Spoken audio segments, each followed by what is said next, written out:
the chair is against the wall or something like that in Red Dawn. John Milius, yeah, that was some language of John Milius. So the chair, it's something like that. The radio's playing. It's in Red Dawn, I believe, is the title of it. I think John Milius. Okay, John Milius actually directed. This is Color Purple coming in March, and then Twisted the Night Before Christmas, Casa Mañana.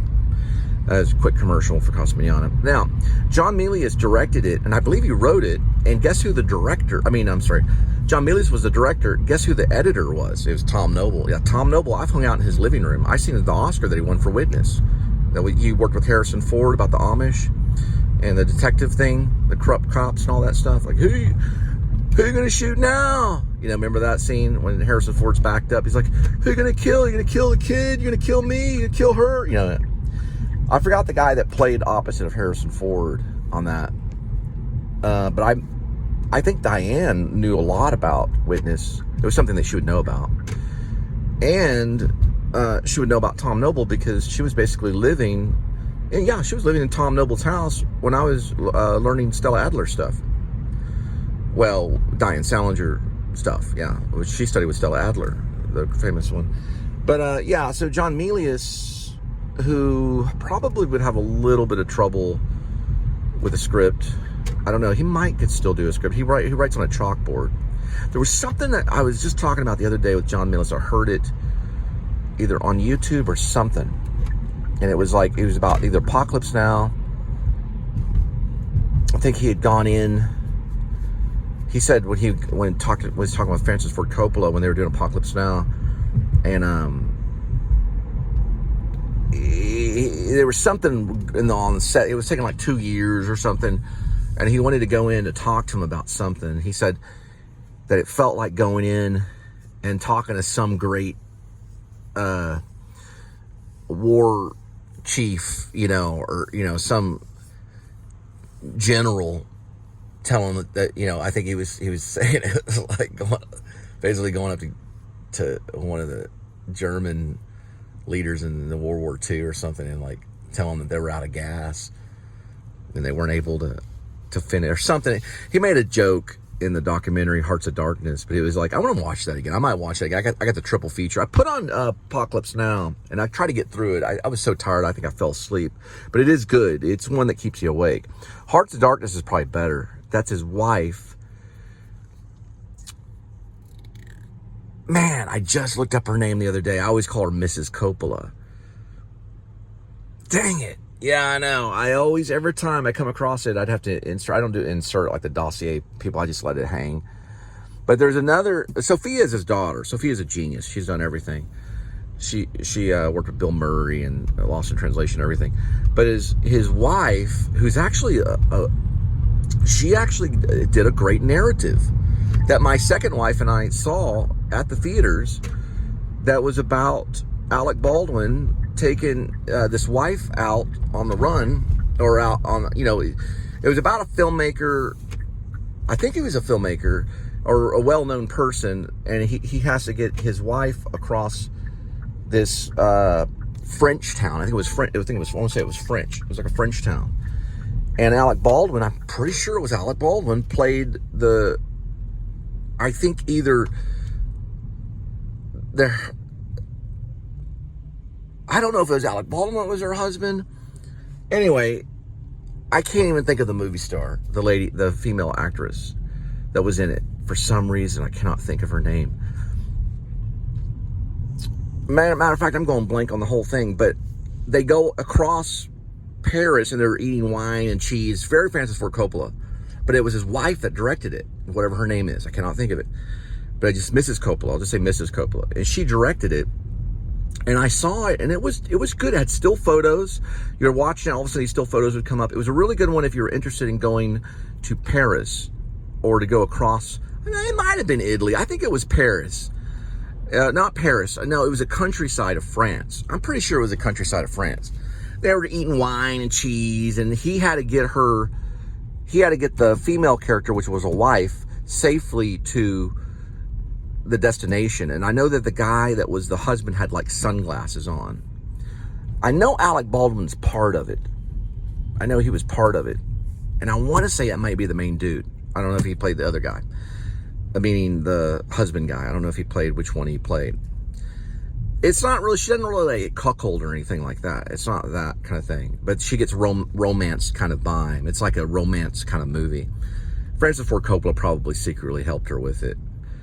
But anyway, she did a documentary, and I'll have to look it up, but she did Hearts of Darkness, and that's the one where John Milius talks about how he had approached Francis Ford Coppola, because what they thought, or what Coppola thought at the time, he really literally thought that he had created like the worst movie ever made. He was convinced something was wrong with him, and he was on the version of like ending it all. And I'm not saying like his career, I'm talking about like jumping off a platform and stuff. He was doing really bad, and he was struggling and stuff, and rewriting parts of the script and stuff. They were having script problems, and he had to deal with Brando and all this stuff, and it was like the worst thing ever. I think I turned the wrong way. Yeah, whoa, what was that? You could kind of hear angst in his voice when he's telling people, like, don't look at the camera. You know, it's like he played a character in Apocalypse Now, just like Hitchcock. Well, I don't know, Hitchcock usually was in like small, like Hitchcock would be like a guy on a bus, or he'd be the introduction guy or the narration of the actual, he would narrate like a little section, which was different. Anyway, but I believe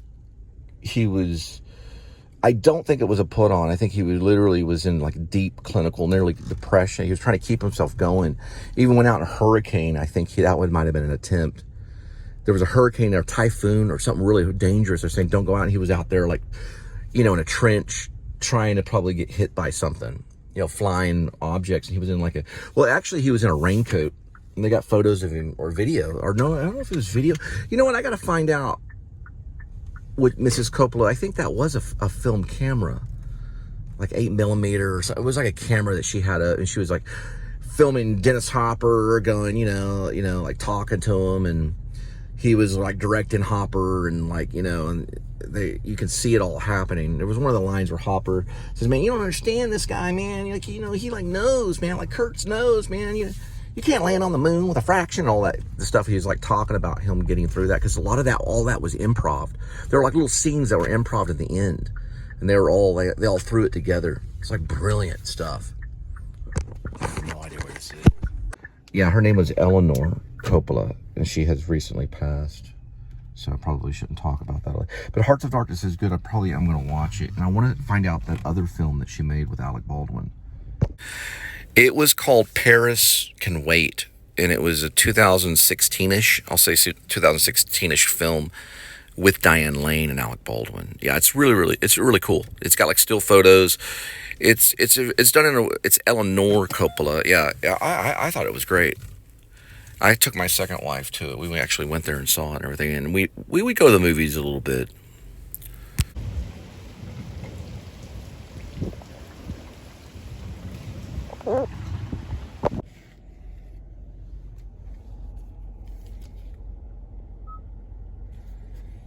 .0 miles. We'll arrive at 9:13. It'll take 15 minutes.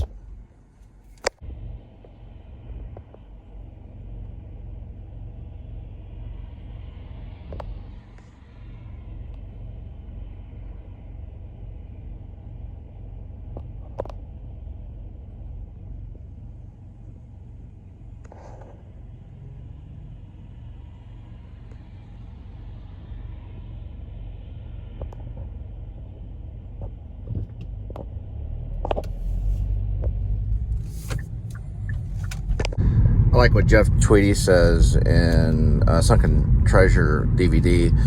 He says that, you know, a rock musician, all that kind of stuff, you know, a lot of people think they're a big egotistical thing, but you have to surrender to the idea that you're just at the service of others. Really, it's like that you're serving others. At the service of others is similar, but you're at serving others is really, I think, maybe what he was saying to a certain extent. Or maybe at the service of others, I guess. Still serving others, like you know, almost like a church kind of experience, because everybody's collectively there experiencing something, and then like that changes the whole aspect of like art in itself, you know, because one way or another, Matisse or Van Gogh probably was thinking something similar, maybe. Like, at least they'll get this. At least they'll find this, you know, because he left his sketchings somewhere, probably hidden or something, because he was kind of a little crazy, cut his own ear off or whatever. He had tinnitus and things.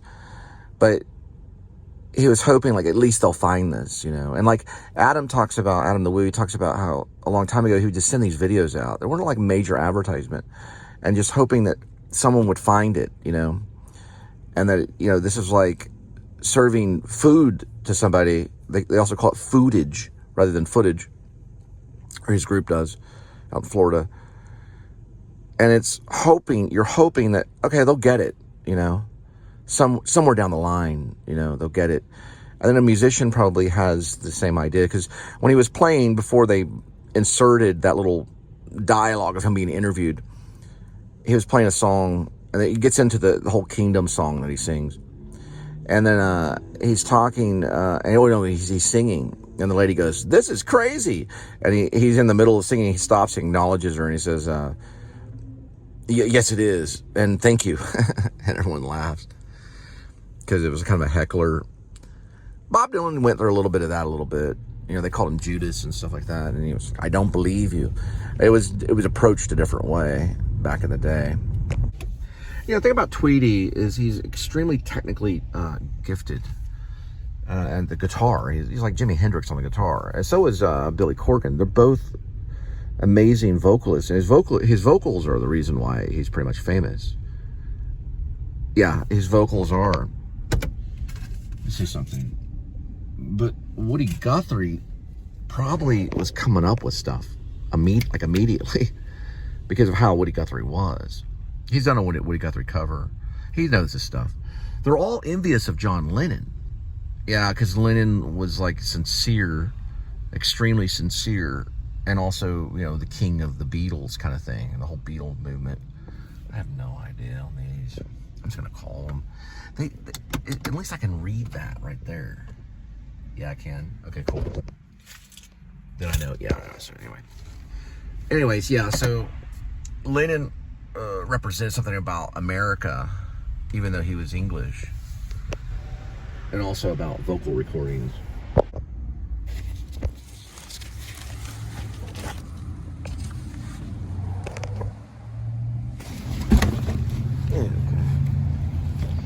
One of my concerts would be funny if I showed up and delivered pizza to everybody. It said, you know, kind of shut up for a little bit. For some unknown reason, and this may be psychological, but that Jennifer Harris story that I told earlier, which is probably like the third part of the vlog or whatever, and the whole thing about her acting like Bjork and on the glass pedestal and all that stuff, and there was like a bar on West 7th. For some weird, odd reason, I want to say either that could have been Uncle Tupelo or maybe Sunvolt, and maybe Tweedy was there.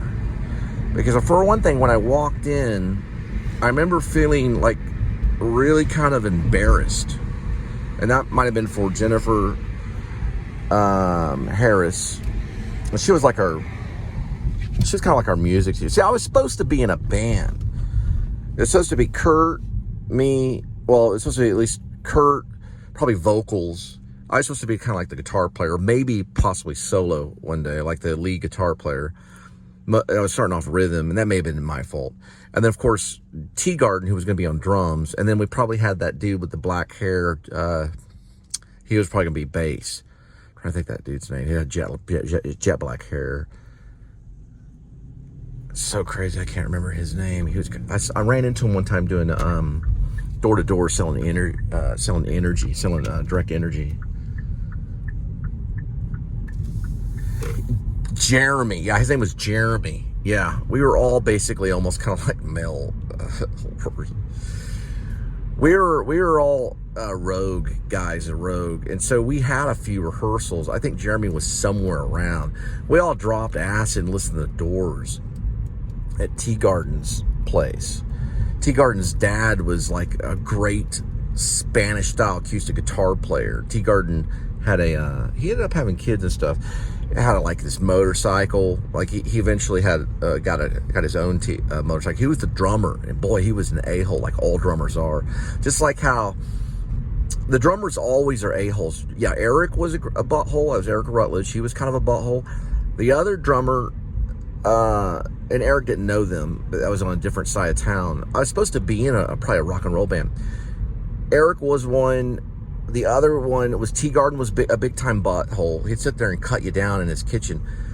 So is Dave Grohl. Yeah, Dave Grohl's a butthole too. He secretly tries to be nice. He's probably nicer now. They're all probably nicer now. Back in the day, they were like sociopaths. You know, the drummers are. I don't know about Ringo. Ringo always looked nice, you know, in the Beatles. The drummer is usually the one that's like really doing it all. And then the guitar players are accompanying melody, and they have some songs. Then the lead singer's always kind of nuts, right? And he's always like dissociated and doesn't care. Like he'll just write anything down and sing it, and it ends up that's how it has to be. Where if you look at George Harrison's songs, he wrote Day Tripper, which kind of made sense. You look at Paul, you could say Paul McCartney was probably, there it is again, missed it, okay. Paul McCartney was probably, I would say, he was rhythm guitar probably, and he was also a singer, which made John Lennon mad, because John Lennon was pretty much supposed to be the lead singer. They really didn't have a lead solo guitar player like Eddie Van Halen. And Ringo probably just was quiet. He just was about rhythm. He didn't really get into, I don't know if Ringo might have wrote some songs, yeah. And that Paul wrote Yesterday, which drove John Lennon crazy. Yeah, and then John Lennon tried to outdo that his entire life. Well, really, to be honest, Yesterday is not even as good as any of the Lennon songs solo anyway. You know, Yoko. Anyway, I just want to say that. Yeah, a few bald-headed dudes. Jeremy. Kurt probably still in T-Garden. T-Garden on drums probably. Kurt vocals. Jeremy bass, me guitar and vocals. Be called Rockalypse now. Like Rocko Lips now.